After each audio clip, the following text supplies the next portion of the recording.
Normal People beautifully depicts a young relationship's intense multitude of emotions with striking authenticity, and evokes a warm, sincere atmosphere, all of this elevated by outstanding lead performances from Paul Mescal and Daisy Edgar-Jones.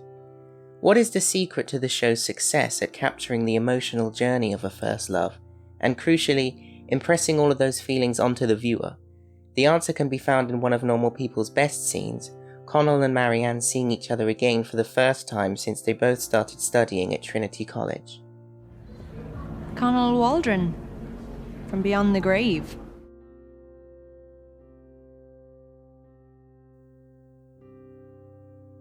The feel of Normal People is constructed through the themes and ideas it expresses concerning its central relationship, and in doing so, it takes the viewer on the journey of its story and character arcs. This process is the key to the highly emotive nature of the show, and is epitomized by the sequence in episode 4.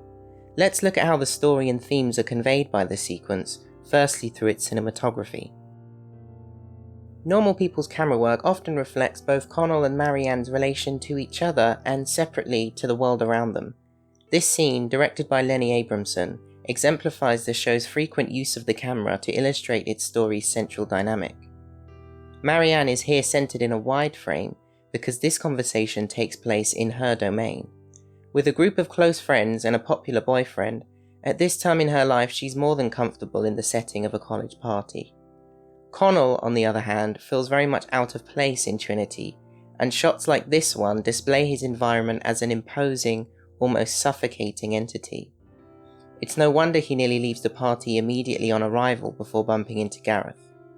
Connell isn't offered nearly as much space around him in the frame as Marianne, indicating his entirely different position in this environment, one of anxiety and isolation. Early in the scene, this shot establishes the spatial distance between Connell and Marianne, but we are likely to soon forget how near they actually are to each other, given the rest of the scene's predominant use of singles. These shots, wherein only one character appears in frame at a time, as opposed to perhaps an over-the-shoulder angle, also use a narrow depth of field. This cuts the characters off from each other and their surroundings, revealing both the tension between them and that their failure to communicate stems from how fundamentally internal they both are. This was one of the show's challenges in adapting Sally Rooney's novel, which explores the characters' inner voice through its prose, whilst their dialogue and actions are extremely stripped down. Using new tools in bringing the story to screen, these same ideas are expressed instead through the camera work. The novel describes the pair as figure skaters, improvising their discussions so adeptly and in such perfect synchronization that it surprises them both. The scene perfectly demonstrates their ability to bounce off one another so fluidly, even in a somewhat awkward situation. As with the cinematography, there are two dynamics explored by the dialogue: Connell and Marianne's interpersonal relationship, and their separate relationships to the world around them. There are two planes on which these figure skaters dance, and they constantly flip between them, going back and forth within mere seconds. Which one they choose at any given time is telling, so let's take a look at perhaps the scene's most important outlet for its storytelling, the dialogue. As Marianne and Connell open the conversation, their first line of defense is to talk about someone else entirely, Marianne's boyfriend Gareth. Marianne, showing that she's the more comfortable of the two, is the first to enter more personal territory. After a pause, she says, "I've missed you." This transition establishes the very essence of the scene. Connell and Marianne have an intense closeness that constantly reveals itself, but they just as frequently deflect away from it, toward that other domain which contains their relationships to anyone and anything but each other. Sure enough, they almost immediately become uncomfortable after Connell says he was down about Marianne leaving school, and she replies, "Never hung out much during school hours." Connell freezes up, and Marianne must redirect away from their relationship. "What about Rachel? You still together?" How did you hear about that? They discuss this for a while, but when Connell says, I don't think we were that compatible, really.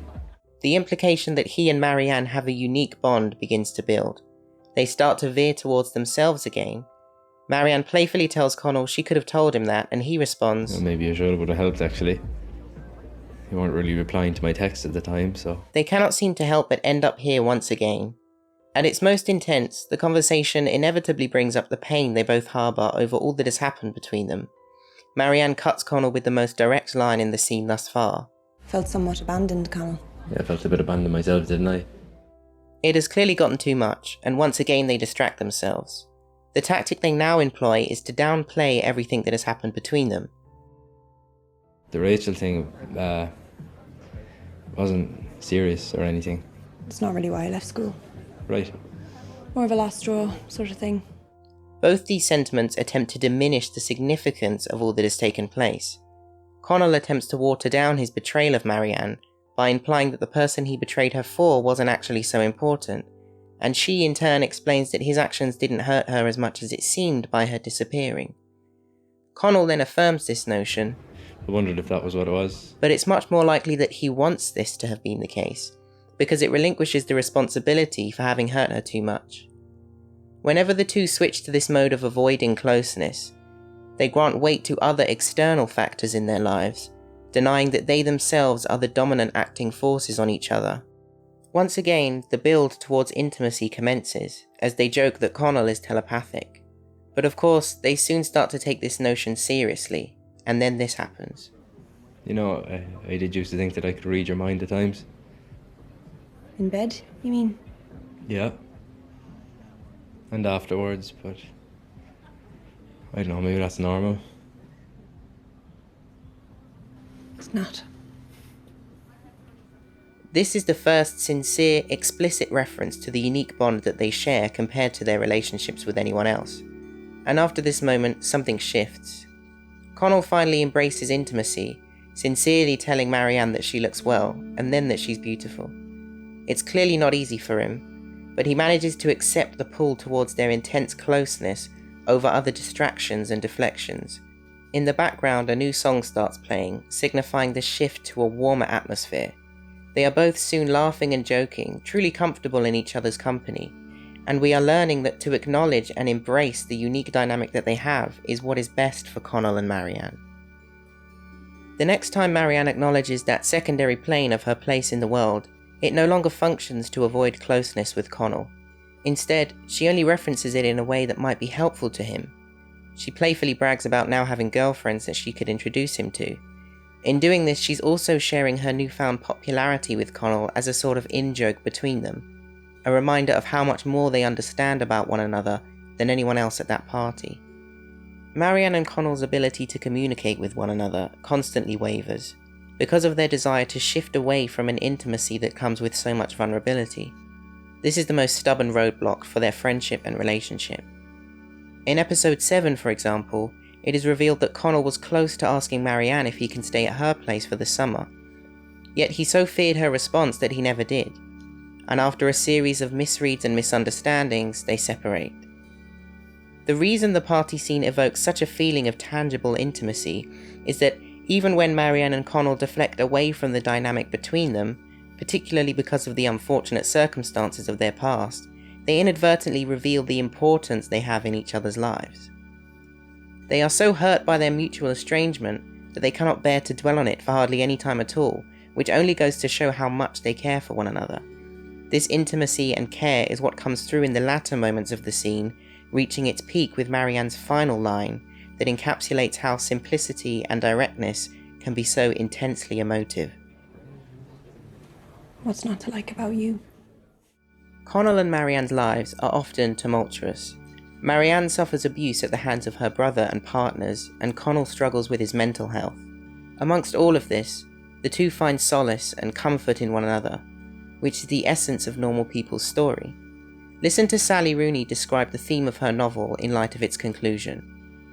Certainly in terms of the relationship between these characters, I think it's almost an entirely open ending. We don't know what the future holds for that relationship. But I think what we do know is that it has had some degree of a formative effect on both of them. She notes how central this idea of Marianne and Connell changing one another is to the story, saying, "That's the principle that the novel is dramatising." The party scene encapsulates how much impact the dynamic between these two has on them. The lasting effects of this being that they are in fact changing one another. The end of Normal People cements these changes and concludes its characters' arcs, that they themselves have finally come to accept their significance to and power over each other. When Connell brings Marianne home for Christmas, and to a New Year's Eve party with their old schoolmates, he has finally done away with his anxieties about publicly acknowledging his feelings for her. Marianne can now accept Connell's love and feel worthy of it, and in a bittersweet final scene, together they acknowledge this profound change which they have ignited in one another. I wouldn't be here if it wasn't for you. No. That's true. I mean, you'd be somewhere else entirely. You'd be a different person. And me too. There is vulnerability in openly acknowledging such momentous impact on your life at the hands of someone else, and Connell and Marianne have shied away from it until now. At last, they embrace it, and willingly share responsibility for where they are in their lives, no longer overwhelmed by the weight of this. Here's Sally Rooney again, explaining why the story is founded on this arc.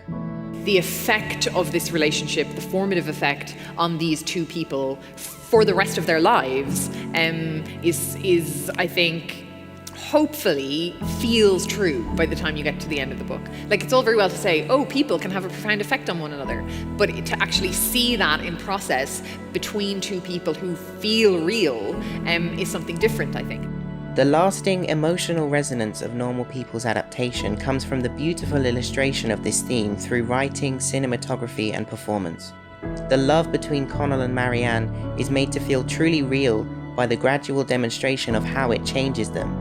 And as they go their separate ways for now, we are hopeful for their future because of how real their love feels to us. But we have done so much good for one another.